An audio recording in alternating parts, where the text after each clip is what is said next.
What's going on, everybody? Mortem here, this time bringing you a look at Fallout London, a total conversion mod for Fallout 4, of course, that released to the public just a few days ago from the time of this video. And while I want to make it clear up front that this is not a review, a lot of people have asked me to check this out, so I thought I'd bring you some information on it. The first, obviously, being that this is set in London, an interesting fantasy universe, not all that dissimilar from our own, that utilizes a system of royalty and gentry as public figureheads, while at the same time introducing a lot more whimsy than we might normally be used to, altering the names of everyday items like a flashlight to things like a torch, to really drive home that the whole place is a land of make-believe. But my nonsense aside, Fallout London was obviously a huge endeavor for the team that worked on it, which from what I understand included everything from hobbyists to industry veterans, working to bring this fan version of Fallout to life. But realistically, with this being a big mod, things actually start outside of the game when you go to play this, because you first have to get it installed and everything, and that's obviously a little different than installing a regular game, and as this is only coming to PC, your options are Steam and GOG. GOG is by far the easier way to go. In fact, very simply put, I could not actually get this to run on Steam, which is when I was thinking about just not making this video, frankly, but I checked out the GOG version and what I needed to do there, and it turns out that simply grabbing Fallout 4 through GOG was like $15 for the Game of the Year edition, so I figured why not, this video will easily make that and then some.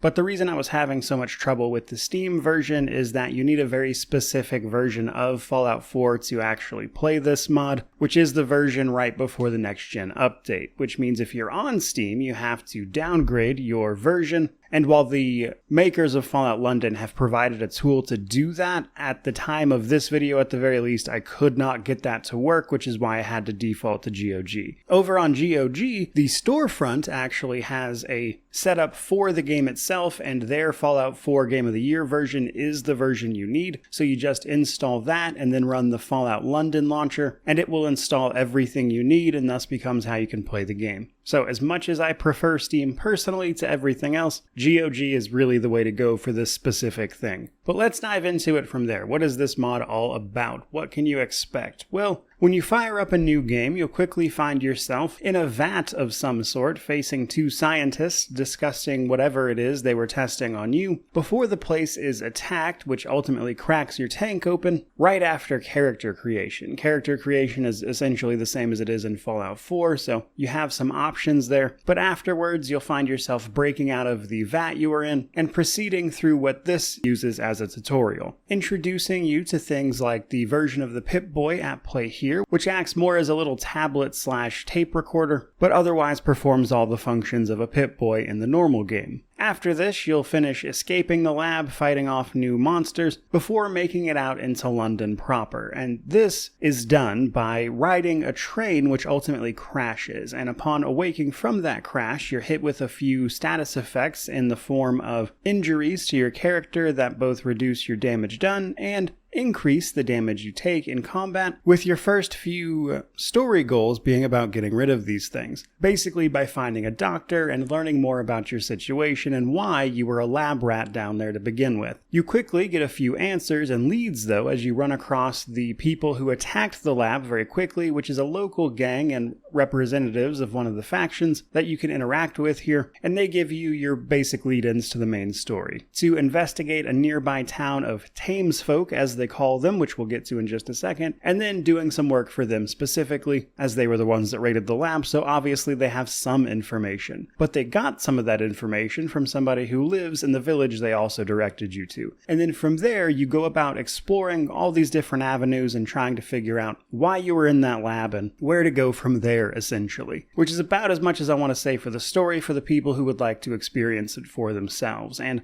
as you might imagine, you won't be on this journey alone. Very quickly, you'll probably run into the dog Churchill, which is obviously our replacement for dog meat, and I have it on good authority that he is in fact a very good boy. But from there, you're basically free to explore London. Now, this is, from what I understand, obviously a rescaled version of some important locations, including, I believe, like 15 different boroughs that you'll be able to explore, find locations in and everything. But before we go any further, it's probably best to mention that this game has some other technical issues as well. And while I'm not inclined to hold that against them because this is a free mod at the end of the day, once I got out of the tutorial and into the actual world proper, I did experience a few crashes which seemed to have something to do with the idle animation for the switchblade they give you as a weapon. And then beyond that, there were just a various few glitches like strange animations or awkward camera angles, that kind of thing, but pretty much par for the course. But I do want to emphasize that right now, towards the launch of this mod, things are a little rough around the edges, and the mod authors are of course taking bug reports, things like that, and trying to iron some stuff out. So it's not completely unplayable, but it's not exactly a seamless experience either. Now, on the topic of weapons though,